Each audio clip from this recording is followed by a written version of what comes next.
Well, hello and welcome to a very special edition of the Autosport podcast. I'm your guest host for today, James Newbold, and joining me is three-time Formula One Grand Prix winner, Johnny Herbert. Yeah, good to be here. Welcome. Always good. How many times have you been to the Autosport show now? I mean, obviously you'll have that on the back of your hand, but... Yeah, well, it's not written on the back of my hand, but it's got to be at least 10, I would imagine. There was a time I didn't come for a few years, but overall, you turn up, and it's actually this year's brilliant. It's absolutely jam-packed out there, so it's great. Motorsport looks very popular. Absolutely, and of course this year we're celebrating 70 years of Autosport, and Johnny, you've been a major part of the motorsport fabric, not just in Formula One, but in all sorts of different categories. You first won Le Mans in 1991, and you could have won it a few more times, as we'll go on to talk about, with the Audi R8, the Bentley Speed 8 in 2003, and then back in the Audi for 2004, you were on pole again, and Tom Christensen just pipped you at the post again. Why do you have to bring up that name? It's a thorn in my side. Damn you, Tom. But that was, Tom was, a competitive little blighter, and he always got himself in the right place, as I did, with those couple of years there with Audi and then Bentley, as you said, and then previously, obviously, with Mazda. But Le Mans is a difficult race to win. You have to have a race where effectively, you have no issues, which is exactly what happened for Tom in 2004. They had nothing through the whole race. Unfortunately, we had a suspension failure, I think, right near the end. I think it was only about 3 hours to go or something like that. And we were a lap ahead.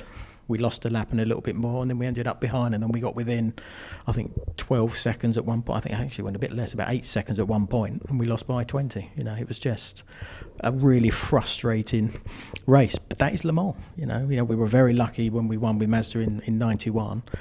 We had a reliable car. We ran like a clockwork, and the Mercedes had its problem. Michael Schumacher was in the car, but that is how that race sometimes pans out. We saw it, say how awful it can be when sort of Andy Davison and with his crew in the Toyota lost it, with a couple of minutes to go. That's the toughness of that race. It can be sweet, but it can also sort of slap you around the face quite violently sometimes. Absolutely, and of course, you won Le Mans in 91 with the Mazda, which really wasn't expected to win, shall we say. It was in the subclass that year, demoted against the kind of grandfathered cars that were running to a higher weight. Jackie Ickx was part of your team that year, and he was advising the Mazda crew. How much did he kind of inspire everybody and kind of change the ethos? I've spoken to Nigel Stroud, the designer of the car, about it, and he said that Jackie made a real difference in encouraging the Mazda team to let you guys loose, because you were a bunch of young guys in the team. F1 boys, yeah. What difference did Jackie make? For us personally, probably not so much, because obviously we were sort of in our F1 world.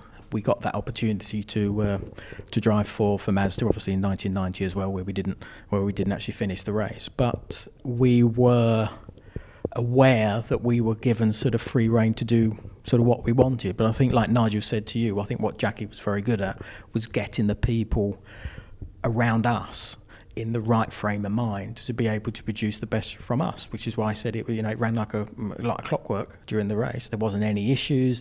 I think we were meant to do 2 brake changes, as we used to do in those days. We only did 1. But it was how we adapted our style as well, which was helped by the team, because we were competitive blighters together. We always wanted to be the quickest, but it was the quickest by using the less fuel. That was all it was about for us. So it was going as quick as we could, but we had to save sort of as much fuel as we possibly could. And that was where the battle was really intense, actually, with all of us, all 3 of us, Bertrand and Volker.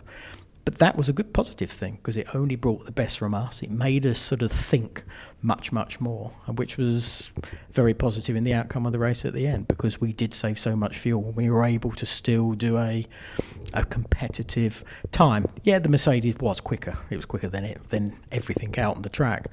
But as I said before, it's all about that reliability as well. Nigel designed a car that was sort of very nice and easy to drive. And you just had about enough energy to yes, get to at the end of it. Yeah, exactly. Well, that was all down to I was meant to have done my last stint a couple of hours before, but then or in the start of that stint. And then because it was going so well and we sort of got into the lead, it was then that I was asked, can you stay in the car? And I thought, yeah, I'm feeling okay. But I hadn't, because we had drinks bottles in those days, and I drunk all the drink. And I remember it was damn hot. It was absolutely sweltering, especially inside the car. Were not known for their No, they ergonomics. weren't. No, we did have things ducks, but they didn't seem to blow anything in there very well. And then, of course, as I carried on, then I just started to feel, I remember my stomach sort of started to feel a little bit funny. Head was fine. The times were still good. I remember there was John Nielsen, who was behind me in a Jag, who was a good few laps behind us. But of course, the other Jag was sort of in second place. So John was putting pressure on me, and then it was just me, sort of saying, "Yeah, well, you can follow me. You can do what you want." So it was just we did our race, as I said before. But yeah, then when I came after the 4 o'clock time, and I came back to the pits, a lot of the mechanics jumped on the side of the car. There was a sea of fans on the track just as we went into the sort of the Parc Ferme area, and I just remember stopping the car, remember revving the engine because it had a beautiful noise, didn't it? Still has today. And then I opened the door, then I stood up, and my thought process was still registering as I was standing up, but my body was still in the seat. And then I remember my head sort of going around, and I walked around the side. My dad was on the opposite side, so I sort of felt giddy. So I went to sit down, and then I fainted sort of. And then my dad was sort of there to sort of help me on my way to hospital. And then I missed the damn podium. I still don't know if I'm the only man to win and actually never get to the podium. Yeah, it's all part of the drama. It's all part of the drama, of the exactly. race. I did get there a couple of years later, actually, so I have been up there. Of course. And yeah, of course, you ended up back at Le Mans a fair few times after that, but it's probably fair to say, Johnny, that it sort of all happened a bit by accident, because after your Formula One career with Jaguar finished in 2000, you looked to move towards the US and single-seaters there, and ended up getting involved in the sports car side again with Audi and the R8. I believe it was a customer car. It was Dave Mirage and Champion, yeah, and that was in 2001, I think it was, 2001, and I got sort of asked. I think Terry Bootson was actually sort of helped running the team at that time. Kay Wilson was obviously a big part of that as well. Of course, Dave Mirage himself, bless him, passed away a couple of years ago, where he was just very much a petrol head. Loved his cars, and sort of the Audi sort of part of it came into his life because of his dealerships that he had in Florida. And then it was sort of, getting involved with Dave, and that sort of got me closer to the works team, which then came in 2002, for example. But it's interesting because when I was asked to do Le Mans in 2001, I was sort of, I don't know, it's 24 hours, it's a long old race. And I never enjoyed it when I did it in 90 and 91. It was always sort of pretty tough. Yes, there were 3 drivers as we had back in those days, but I did enjoy the cars because F1 was still the big thing for me. But the sports cars were nowhere near as exciting, let's say. But when I went back in 2001, 2002, 3 and 4, they were, because they had changed so much. Because I think we were doing sort of 245s in the race, if I remember correctly, in the Mazda. And then it was down to sort of, the high 220s when we were doing it in the Audi. So it completely changed. And I think there was about 15 seconds difference, almost from Indianapolis to start finishing line, compared to the Mazda. Just a massive change because they were sort of Formula One cars, almost, because of the amount of downforce they created. So actually, it was damn good fun. And it was literally, we were flat out in the Mazda, but this was proper flat out. This was right on the edge, and that was really exciting for me. So when I went back, I wasn't expecting it to be as enjoyable as it ended up being. Of course, we've got the R10 out on the hall there, which you didn't race. You raced the previous Driven version. it. I did drive it. Okay. Did a test, in Italy. So very different. Yeah, and of course the predecessor was the R8, which really was a big step change in prototype design.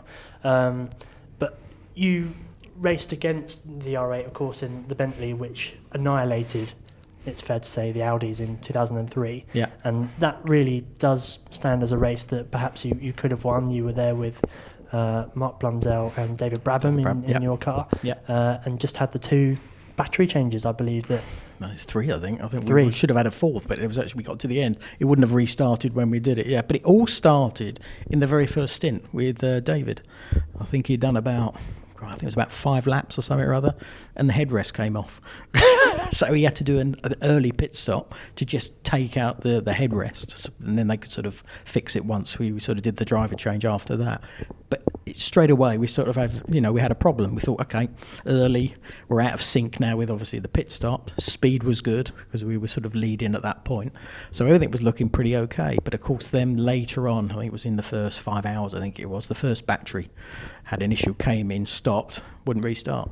So there was a little bit of a panic around the car, and then it ended up being the battery, so we had to change the battery, which took time, and then I think we ended up sort of losing a good sort of 40 odd seconds or something or other, which wasn't bad considering. But then we had another 2 that sort of came into it, and we lost by a lap. But if you take all that out of it, we would have won, but didn't. Yeah. I mean, it must be immensely frustrating when you have those sorts of races where, as drivers, you can only control what you do, of course, and when your co-drivers are in the car and they make a mistake, you almost have to detach yourself from that. But when as a team you make no mistakes, and it's those tiny little things that accumulate. And I guess it was the same in 2004 as well, as we mentioned earlier. What was it like being back in the Audi after experiencing the Bentley, which was obviously a coupe as opposed to an open top car? Well, I suppose you probably hadn't raced a coupe since the Mazda days. So what was it like being back in an open top car after the coupe? Were you having to reassess lines and so forth? No. Again, a racing car doesn't matter if it has a roof or no. It doesn't make any difference to what happens outside. It's like a go-kart. You drive a go-kart and it's just all pure natural. Your vision is exactly the same if it's a cockpit, or as the Bentley was, a very narrow, small windscreen, which a lot of the modern cars sort of have nowadays anyway.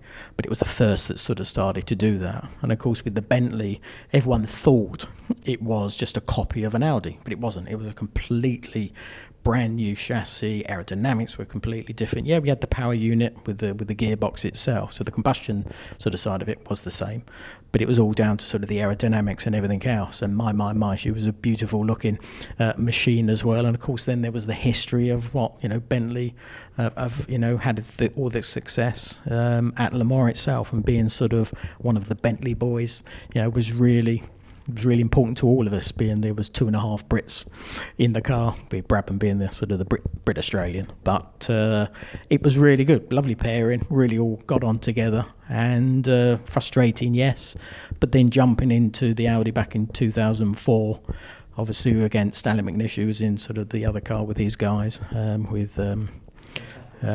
that's right. Yeah, Pierre, and I drove with Pierre in America a couple of times. Really, actually, very, very quick was Pierre. And it sort of did very well in GTs, effectively. And of course, then the other car was the champion Audi as well. And then they had that sort of big crash during that was the race itself. But yeah, it took out 2 of your rivals. There was an oil slick and Alan. Wasn't enough. Still wasn't enough. Took out the wrong one. But again, as I said, that's Le Mans. Le Mans is like that. Was it fair? No. It was a bit of oil. Alan sort of hit it, but he took off JJ. And JJ was, just sort of the innocent party in the whole thing. So it's very frustrating how, even for someone like JJ, you get taken out when it's no fault of yourself, as it was with Alan at the same time. So you thought at that point, well, this is looking good. And we were quickest car on the track. Very near the latter 5 hours, we had a lap lead, so we thought everything's going to be okay on that front. Everything was working perfectly well. We were all driving very, very, very yourself, competitive. Jamie Davis and Guy Smith. Yes, yeah, and it was something that was really good to have, that sort of rapport with each other, and then everything's sort of going so well. The sort of the light has sort of reappeared around the track, and you sort of think, yeah, this is going so well. And then, as I said, that suspension failure that we had, which had never happened, typically, always seems to be when I'm in the car, never happened before. Was it in any Audi? No, it was just no. I don't know, because it was the lines were from when I was in the car anyway, no different than what I'd ever done before. The curb issue was always a tyre issue. There was never anything, because that car, that Audi, as you know, was built, bulletproof. Even if you had contact, it was built to absorb the contact, so it never damaged the car. And it was able to do that. So you just never ever thought this was going to be the issue. You always thought maybe punctures, but you always know early on in the 24 hours, if they sort of start to happen, then there's a chance that they might sort of reappear as the race goes on. But there wasn't any of that issue. So what it was down to, absolutely no idea. Of course, as a consolation that year, you did win. Consolation? Yes, go on then. You did win the Le Mans Series title. That, I suppose. And of course, you had a great win at Monza where you passed Pierre Caffer. Yeah, on the grass. Yeah, ran a Ferrari. Tell us about that. Well, it was just a racing situation where we were very, very close together. Sort of Pierre and Alan, and of course Jamie and me, and we were sort of battling it out sort of together. So I caught up to Pierre. And I was always quite good at sort of the Ascari chicane, which is where I met him going in. And then it's like anything, you always got to have a proper vision of what's going on in front. You still got to be aware of what's going on behind. So I saw that Ferrari there, and I knew we were going to roughly sort of meet him as you go down to the Parabolica. So you thought, okay, right, so I just need to make it all clean, get the run, get the slipstream of Pierre, also get the slipstream of the Ferrari as well, and then hopefully you'll sort of have that momentum. Even if I don't pass him there, I'm going to be right close to him on Parabolica for the long straight, and I'll pass him down there. So you have a sort of a plan, but the plan sort of never sort of came to fruition on that front, because as we came out of the Ascari chicane, this Ferrari was right on the racing line, and Pierre, and I think there was only probably 2 foot roughly of tarmac on the right hand side of the Ferrari as I'm behind it. So Pierre goes left. So it's not you wait for him to go left to go around the car. You just watch for the first movement. So as soon as he starts to bear left, he's going left. I can't go left then. So I've then got to make a decision. I've got momentum, because he got held up very slightly by that Ferrari. So I thought, right, I've got the momentum. I am not going to back out of this. Now, sometimes you'll get the Ferrari, will be looking in its mirrors and it'll be trying to work out, I need to sort of move out of the way. You don't always move out of the way, but you sort of think, well, he might move out of the way. He didn't move, but I kept the momentum in. There was that 2 foot of tarmac, but then there was also the grassy bit, which generally, and this is a tip to you youngsters, there's not much grip on that green stuff. But I just kept my foot in. I thought, I've just got to keep that momentum going. And it was a bit of a risk. But had I calculated it was a bit of a risk? No. I just thought, right, this is an opportunity. I think if I just keep it straight, I hope it's not bouncy in any way, bumpy, then I will able just to be able to pass the Ferrari no problem. And for sure, that momentum would just carry me through Pierre, and that's exactly what happened. So it was a good little race, and Pierre was pretty annoyed about it sort of after the race, and I went, that's how you do it, buddy. 4 wheels off the track, I don't know if that would be allowed anymore, would it? No. But it was good. You could then. Of course, that year also you won the championship when I believe it was Pierre actually was in the other car when he had a little shunt at Spa, and you won that race. It was only a 4-race championship, so you won the season. And that year you also got to be involved in the development of a car that would become quite controversial in GT racing, the Maserati MC12. You did 4 races in that. What are your memories of what that car was like? Because I believe you only tested it once before you raced it. Yeah, it was quite a late call. Because I think Alan Prost was sort of early on in part of the programme, and for whatever reason Alan wasn't able to do it, or they didn't agree, I can't remember now. But anyway, so then I sort of got this sort of call, about, we're doing this programme, which I knew about. My good friend there, Mika Salo, was already part of it. So, I got the call, went to Mugello, gave a test, and it all sort of was. So it was all interesting for me because I hadn't really done that much sort of GT racing. So to be able to drive something that the stories of it was like an F1 car in disguise, which I think original concept it was, and I think it was mighty quick at Paul Ricard. I remember. I think it was about. It was based on the Enzo, the car. Yes, yeah. But the aerodynamics of it, well, it was trick stuff on it. It was an F1 type spec stuff on it, and I think it was like 8 seconds quicker than it ever went when we went back there. So it was mighty quick.